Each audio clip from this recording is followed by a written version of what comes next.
ಮಾಪಲೆ ಸೂಕ್ತರಾಕ್ಷರ ಧರ್ಮೋ ರಕ್ಷತಿ ರಕ್ಷಿತಃ. ಪ್ರಥಮದಲ್ಲಿ ಇವತ್ತಿನ ಈ ಸುಸುಂದರ ಸಮಾರಂಭಕ್ಕೆ ದಿವ್ಯ ಸಾನ್ನಿಧ್ಯವನ್ನು ವಹಿಸಬೇಕಾಗಿರ್ತಕ್ಕಂಥವರು ಶ್ರೀ ಪರಮ ಪೂಜ್ಯ ಡಾಕ್ಟರ್ ಅಲ್ಲಭೂ ಮಹಾಸ್ವಾಮಿಗಳ ಅವರ ಅನುಪಸ್ಥಿತಿಯಲ್ಲೂ ಕೂಡ ಅವರ ಪಾದಕಮಲಗಳಿಗೆ ಶರಣೆಂದು, ಇನ್ನೋರ್ವ ಪರಮ ಪೂಜ್ಯರಾಗಿರುವ ಸಕಾಲದಲ್ಲಿಯೂ ಕೂಡ ನಮ್ಮೂರಿನ ಹಿತಚಿಂತಕರಾಗಿರ್ತಕ್ಕಂಥ ನಮ್ಮ ಮಾರ್ಗದರ್ಶಕರಾಗಿರ್ತಕ್ಕಂಥ ಇನ್ನೋರ್ವ ಪರಮ ಪೂಜ್ಯರಾಗಿರ್ತಕ್ಕಂಥ ಡಾಕ್ಟರ್ ವಿವೇಕಾನಂದ ದೇವರಲ್ಲಿ ಕೂಡ ನಾನು ಹಣೆ ಮಣಿದು ಮತ್ತು ಈ ಸಂಸ್ಥೆಯ ಅಧ್ಯಕ್ಷರು, ಈ ಕಾರ್ಯಕ್ರಮದ ಅಧ್ಯಕ್ಷರು, ಸಂಸ್ಥೆಯ ಅಧ್ಯಕ್ಷರು ಆಗಿರ್ತಕ್ಕಂಥ ಹಿರಿಯರಾಗಿರ್ತಕ್ಕಂಥ ಶ್ರೀ ಸದಾಶಿವ ಕೆ ಗೋಟಾಳೆ ಹಿರಿಯರಲ್ಲಿ ಕೂಡ ನಾನು ನಮಸ್ಕರಿಸುತ್ತಾ, ಇನ್ನು ಈ ಕಾರ್ಯಕ್ರಮದ ಉದ್ಘಾಟನೆಗೈದರ ಮೂಲಕ ಕಾರ್ಯಕ್ರಮಕ್ಕೆ ವಿದ್ಯುಕ್ತವಾಗಿ ಚಾಲನೆ ನೀಡಿರ್ತಕ್ಕಂಥ ಡಾಕ್ಟರ್ ಮಹೇಶ್ ಸಿದ್ದಪ್ಪ ಕಾಪ್ಸೆ ಗುರುಗಳಿಗೂ ಕೂಡ ನಾನು ನನ್ನ ಶರಣೆಂದು, ಅದೇ ರೀತಿ ವೇದಿಕೆ ಮೇಲೆ ಆಸೀನರಾಗಿರುವ ಎಲ್ಲ ಹಿರಿಯರಿಗೂ, ವೇದಿಕೆ ಮುಂಭಾಗದಲ್ಲಿರುವ ನನ್ನ ಮುದ್ದ ವಿದ್ಯಾರ್ಥಿಗಳು, ತಾಯಂದಿರು, ತಂದೆಯರು ಮತ್ತು ಕಾರ್ಯಕ್ರಮಕ್ಕೆ ಪ್ರತ್ಯಕ್ಷವಾಗಿ ಮತ್ತು ಪರೋಕ್ಷವಾಗಿ ಆಗಮಿಸಿರುವ ಸರ್ವರಿಗೂ ನನ್ನ ಸಮತೂಕದ ನಮಸ್ಕಾರಗಳನ್ನು ನಾನು ಈ ಸಂದರ್ಭದಲ್ಲಿ ಸಲ್ಲಿಸ್ತಾ ಇದ್ದೀನಿ. ಇನ್ನು ಈ ಸುಸಂದರ್ಭ ನನಗಿದು ಸತತವಾಗಿ 4ನೇ ವರ್ಷ ಈ ವೇದಿಕೆ ಮೇಲೆ ಈ ಜಾಗದಲ್ಲಿ ಒಲಿದು ಬರ್ತಾ ಇದೆ. ನಾನು ಎಷ್ಟೋ ಸಲ ಹೇಳಿದೆ, ನಾನು ಮಾತಾಡಾಗಿದೆ, ಮತ್ತೆ ಯಾರನ್ನಾದ್ರೂ ವಾಗ್ಮಿಗಳಿದ್ದರೆ, ಹಿತಚಿಂತಕರಿದ್ದರೆ, ನಮ್ಮೂರಿನ ಹಿತವಾಗಿ ಬಯಸೋರು ಯಾರಾದರೂ ಇದ್ದರೆ ಅವರನ್ನ ಕರೆಸೋಣ, ಮಾತಾಡ್ಸೋದಾದಾಗ ಅದು ಯಾಕೋ ಗೊತ್ತಿಲ್ಲ, ನನ್ನ ಪುಣ್ಯ ಏನೋ ಈ ಅಪ್ಪಯ್ಯ ಸ್ವಾಮಿ ಶಾಲೆಯ ಪುಣ್ಯ ಭೂಮಿಯಲ್ಲಿ ನನಗೆ ಮಾತನಾಡೋಕ್ಕೆ ಅವಕಾಶ ಸಿಗ್ತಾ ಇದೆ. ಆದರೆ ಪ್ರತಿ ಸಲ ನಾನು ಈ ರೀತಿ ಮಾತನಾಡಕ್ಕೆ ಹೋದಾಗ ನನಗೆ ಒಂದೇ ಮಾತು ನೆನಪಿಗೆ ಬರ್ತದೆ. ವಿಜಯಪುರದ ಜ್ಞಾನ ಯೋಗಾಶ್ರಮದ ನಡೆದಾಡುವ ದೇವರೆಂದು ಕರೆಸಿಕೊಂಡಿರ್ತಕ್ಕಂಥ ಸಿದ್ದೇಶ್ವರ ಅಪ್ಪಾಜಿಯವರು ಒಂದು ಮಾತು ಹೇಳ್ತಾರೆ, ಈ ಸಮಾಜಕ್ಕೆ ಸುಸ್ಥಿರವಾಗಿ ಸಾಗಬೇಕಾದ್ರೆ ಏನು ಹೇಳಬೇಕಾಗಿದೆ ಎಲ್ಲ ಹೇಳಿ ಆಗಿದೆ, ಆಚರಣೆ ಮಾತ್ರ ಹಾಗೆಯೇ ಉಳಿದಿದೆ ಅಂತ ಹೇಳಿದ್ದಾರೆ. ಆ ಮಾತು ನಾನೊಂದು ಸತಿ ಮುಂಜಾನೆ 6 ಗಂಟೆಗೆ ಅವರು ಯೋಗಾಶ್ರಮದಲ್ಲಿ 2017ರಲ್ಲಿ ನಾನು ಅವರ ಪ್ರವಚನವನ್ನು ಕೇಳಕ್ಕೆ ಹೇಳಿರ್ತಕ್ಕಂಥದ್ದು. ಇವತ್ತಿಗೂ ಕೂಡ ಪ್ರತಿ ಸಮಾರಂಭ, ಪ್ರತಿ ಸಭೆಯಲ್ಲೂ ಕೂಡ ನಾನು ಮಾಹಿತಿ ಹಿಡಿದಾಗ ನನಗೆ ನೆನಪಿಗೆ ಬಂದೇ ಬರ್ತದೆ. ಎಷ್ಟು ಸಲೀಸಾಗಿದೆ, ಎಷ್ಟು ಸರಳಾಗಿದೆ ಹೇಳೋಕೆ ಮಾತ್ರ. ಅದನ್ನು ನೋಡಿದರೆ ನಾವು ಆ ಮಾತನ್ನು ಯಾಕೆ ಹೇಳಿದ್ರೆ ಅಂತಂದರೆ ಸುಮಾರು 2000-3000 ವರ್ಷ ಹಿಂದೆ ಹೋದರೂ ಕೂಡ ಒಂದು ಮಾತು ಪ್ರಸ್ತುತ ಅನ್ನಿಸ್ತದೆ. ಯಾಕೆ ಅಂದರೆ ಜನಗಳಿಗೆ ಏನು ಹೇಳೋದಿದೆ ಆಗಿದೆ, ಅವರು ಆಚರಣೆ ಮಾಡೋದು ಇನ್ನೂ ಹಾಗೆ ಉಳಿದಿದೆ. ಅಂದರೆ ಇಲ್ಲೇನಾಯಿತು, ಬುದ್ಧನು ಹೇಳಿ ಹೋಗಿದ್ದಾನೆ, ಮಹಾವೀರನು ಹೇಳಿ ಹೋಗಿದ್ದಾನೆ, ಇತ್ತಿತ್ತಲಾಗೆ ನಮ್ಮ ಬಸವಾದಿ ಶರಣರು ಹೇಳಿ ಹೋಗಿದ್ದಾರೆ. ನಮಗೆ ಪ್ರತಿ ವರ್ಷ ನಾವು ಪ್ರವಚನಗಳನ್ನು ಮಾಡ್ತೀವಿ, ದಾಸೋಹಗಳನ್ನು ಮಾಡ್ತೀವಿ, ಶರಣರನ್ನು ಕರೆಸ್ತೀವಿ, ಅವರಿಂದ ಹಿತವಚನಗಳನ್ನು ಹೇಳಿಸ್ತೀವಿ. ಆದರೂ ಮತ್ತು ನಮಗೆ ಅವರ ಅವಶ್ಯಕತೆ ಬೀಳ್ತದೆ, ಉಪನ್ಯಾಸಗಳ ಅವಶ್ಯಕತೆ ಬೀಳ್ತದೆ ಅಂತಂದರೆ ನಾವು ಎಲ್ಲೋ ಎಡುತ್ತಾ ಇದ್ದೀವಿ. ಅದೊಂದು ಚಿಂತನೆ ಆಗಬೇಕಷ್ಟೇ. ಈ ಸಂದರ್ಭದಲ್ಲಿ ನಾನು ಪರಮ ಪೂಜ್ಯರನ್ನು ನೆನೆಸ್ಕೊಂಡೆ. ಈಗ ನೇರವಾಗಿ ಈ ಕಾರ್ಯಕ್ರಮಕ್ಕೆ ಬರುವುದಾದರೆ ಇಲ್ಲಿ ಉಪನ್ಯಾಸ ಅಂತ ನನಗಿದೆ. ಉಪನ್ಯಾಸಕ್ಕೆ ಯಾವುದೋ ಒಂದು ನೇರವಾದಂಥ ವಿಷಯ ಇರ್ತದೆ, ಆದರೆ ಇಲ್ಲಿ ವಿಷಯ ಇಲ್ಲ ಅನ್ನೋ ಕಾರಣಕ್ಕಾಗಿ ನಾನು ಪಾಲಕರು ಮತ್ತು ಇಲ್ಲಿ ತಂದೆ ತಾಯಿಯರನ್ನು ಗಮನಿಸಿಕೊಂಡು ಅವ್ರ ಉದ್ದೇಶಿತವಾಗಿ ನನ್ನ ಅನಿಸಿಕೆಗಳನ್ನಲ್ಲಿ ಸ್ವಲ್ಪದರಲ್ಲಿ ಹೇಳಕ್ಕೆ ಇಷ್ಟಪಡ್ತೇನೆ. ಯಾಕಂದರೆ ಈಗಾಗಲೇ ಸಮಯ 8 ಗಂಟೆ ಆಗಿ ಹೋಗಿದೆ. ಏನೂ ಇಲ್ಲ, ನಾನು ತಂದೆ ತಾಯಿ ಹೇಳೋರಿಗೆ ಇಲ್ಲಿ ಸ್ವಲ್ಪ ನೋಡಿ ನಾನು ಕೂತ್ಕೊಂಡು ಗಮನಿಸ್ತಾ ಇದ್ದೆ. ನಾವು ನಮ್ಮ ಮಕ್ಕಳ ಮೇಲೆ ಎಷ್ಟು ಗಮನ ಹರಿಸ್ತೀವಿ ಅಂತಂದಾಗ ತಾಯಂದಿರು ಎಷ್ಟು ಗಮನ ಹರಿಸ್ತಾರೆ ಅನ್ನೋದಕ್ಕೆ ಇಲ್ಲಿ ತುಂಬಿರ್ತಕ್ಕಂಥ ಕುರ್ಚಿಗಳೇ ಸಾಕ್ಷಿ. ತಂದೆಯರು ತಮ್ಮ ಮಕ್ಕಳನ್ನ ಎಷ್ಟು ಗಮನ ಹರಿಸ್ತಿರ್ತಕ್ಕಂಥ ಅಲ್ಲಿ ಖಾಲಿ ಇರ್ತಕ್ಕಂಥ ಕುರ್ಚಿಗಳೇ ಸಾಕ್ಷಿ. ಇದೇ ಸತ್ಯ. ಈಗ ನಿಜವಾಗಲೂ ತಂದೆಯರು ಅವ್ರ ಮಕ್ಕಳ ಮೇಲೆ ಗಮನವನ್ನು ಹರಿಸ್ತಾ ಇದ್ರು ಅಂತಂದ್ರೆ ಅವ್ರಿಗೆ ಇನ್ನೂ ಅಲ್ಲಿ ಕುರ್ಚಿಗಳು ಸಾಲ್ತಾ ಇರ್ಲಿಲ್ಲೇನೋ. ಇಂಥ ಸಂದರ್ಭ ಯಾಕೆ ಬರ್ತದೆ?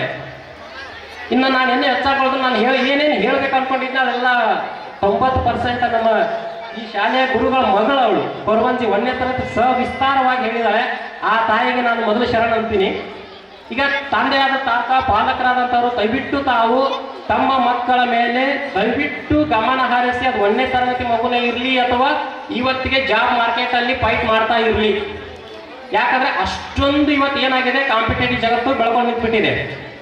ಈಗ ಸುಸ್ಥಿರ ಬೆಳವಣಿಗೆ ಬೇಕು ಅಂತ ಹೇಳ್ತಾ ಇದೆ. ನಮ್ಮ ಜಿಯೋಗ್ರಫಿಯಲ್ಲಿ ಓದ್ತಾದ್ರೆ ಅದನ್ನ ಹೇಳ್ತೀವಿ ನಾವು, ಸಸ್ಟೈನೇಬಲ್ ಡೆವಲಪ್ಮೆಂಟ್ ಅಂತ ಕರಿತೀವಿ. ಅಂದರೆ ಸುಸ್ಥಿರ ಅಭಿವೃದ್ಧಿ. ನನ್ನ ಮಗ ಓದ್ತಾ ಇದ್ದಾನೆ ಅಂತ ಹೇಳ್ಬಿಟ್ಟು ನಾವು ಏನು ಮಾಡ್ತೀವಿ, 1 ವರ್ಷ 2 ವರ್ಷ ಗಮನ ಹರಿಸ್ಬಿಟ್ಟು ಆಮೇಲೆ ಅವನನ್ನು ಕೈ ಬಿಟ್ಟರೆ ಆಗೋದೇ ಇಲ್ಲ. ಈಗ ನನ್ನ ಮಗ 1ನೇ ತರಗತಿಗೆ ಹೋಗಿ ಒಂದು ಶಾಲೆ ಯಾವುದೋ ಒಂದು ಕೋಣೆಯಲ್ಲಿ ಕುಳಿತಿದ್ದಾನೆ ಅಂದರೆ 1ನೇ ತರಗತಿಯಿಂದ ಸುಮಾರು 20 ವರ್ಷ ಆತ ಒಂದು ಕೋಣೆಗೆ ತಾನು ಇರಬೇಕಾಗತ್ತೆ. 20 ವರ್ಷ ನಾನು ಮಗನ ಮೇಲೆ ಕಣ್ಣು ಇಟ್ಟಿರ್ಬೇಕಾಗತ್ತೆ. ಅದು 1 ವರ್ಷದ ಮಗುವಿನ ತಪಸ್ಸು ಅಲ್ಲ, ಅಥವಾ 2 ವರ್ಷದ ಮಗುವಿನ ತಪಸ್ಸು ಅಲ್ಲ, ತಂದೆ ತಾಯಿ ತಪಸ್ಸನೂ ಅಲ್ಲ. ಯಾಕಂದ್ರೆ ಜಾಬ್ ಮಾರ್ಕೆಟ್ ಆಗಿದೆ ಇವತ್ತು. ಶಿಕ್ಷಣದಲ್ಲಿ ಆ ಸ್ಪರ್ಧೆನೆ ಆ ಮಟ್ಟಿಗೆ ಬೆಳೆದು ನಿಂತಿದೆ.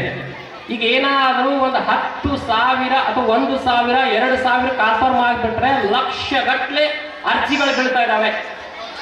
ಅದಕ್ಕೆ ನಾವು ಯಾವ ರೀತಿಯ ಪ್ರಾಡಕ್ಟ್ ಅನ್ನ ನಮ್ಮ ಶಾಲೆಯಿಂದ ಹೊರಗೆ ಹೋಗ್ತಾ ಇದ್ದಾವೆ ಅದ್ರ ಬಗ್ಗೆ ನಾವು ಗಮನಿಸಬೇಕು. ಈಗ ಒಬ್ಬ ಶಿಕ್ಷಕ ಒಂದು ಹುದ್ದೆಗೆ ನಿಂತ್ಕೋಬೇಕಾದ್ರೆ ಒಂದು ಸರ್ಕಾರ ಏನಾದರೂ 10,000 ಕಾನ್ಫರ್ಮ್ ಮಾಡಿದ್ರೆ 1.5 ಲಕ್ಷ ಅಪ್ಲಿಕೇಶನ್ಸ್ಗಳು ಬೀಳ್ತವೆ.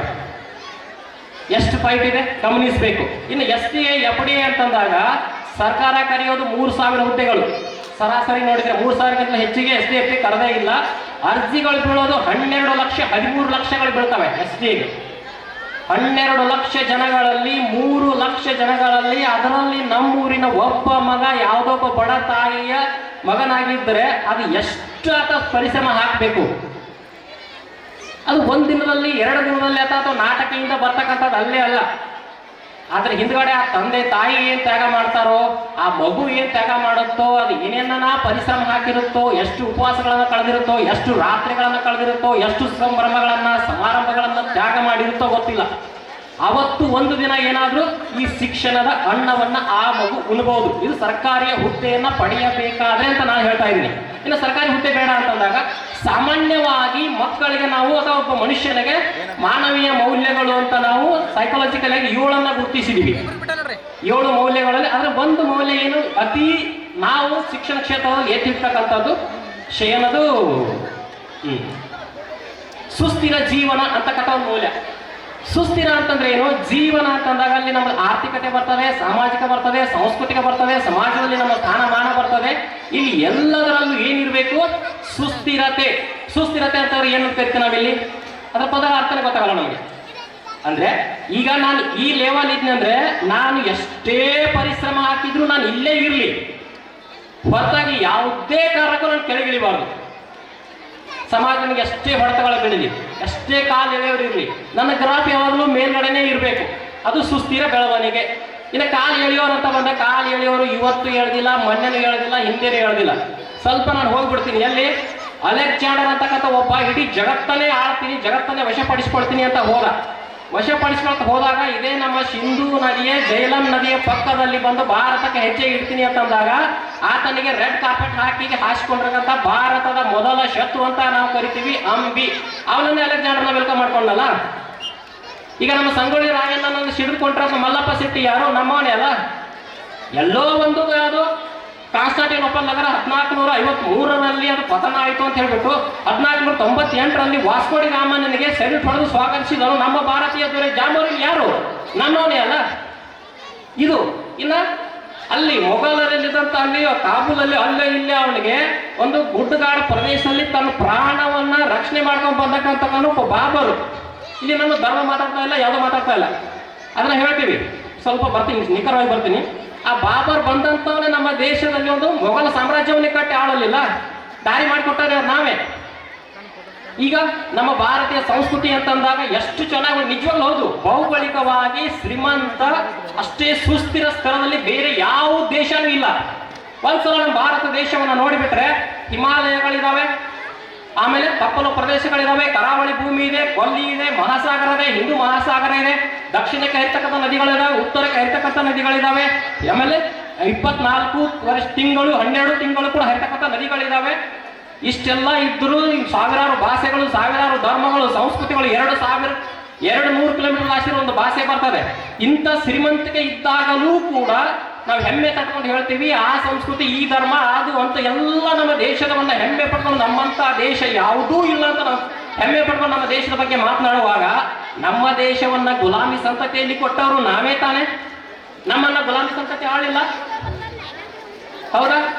ಅದಾದ ನಂತರ ಯಾರ್ಯಾರು ಆಳಿ ಹೋದ್ರಲ್ಲ. ಈಗ ಇತಿಹಾಸ ಪುಟವನ್ನ ತೆರೆದಾಗ ವಾಸ್ಕೋ ಡಿ ಗಾಮ ಬಂದ, ಅದಾದ್ರೂ ಡಚ್ಚರು ಬಂದ್ರು, ಫ್ರೆಂಚರು ಬಂದ್ರು, ಮೊಘಲರು ಬಂದ್ರು, ಬ್ರಿಟಿಷರು ಬಂದ. ಕರ್ನಾಟಕ ಯುದ್ಧಗಳಿಗೆ ಅವಕಾಶ ಮಾಡಿಕೊಟ್ಟವ್ರು ನಾವೇ.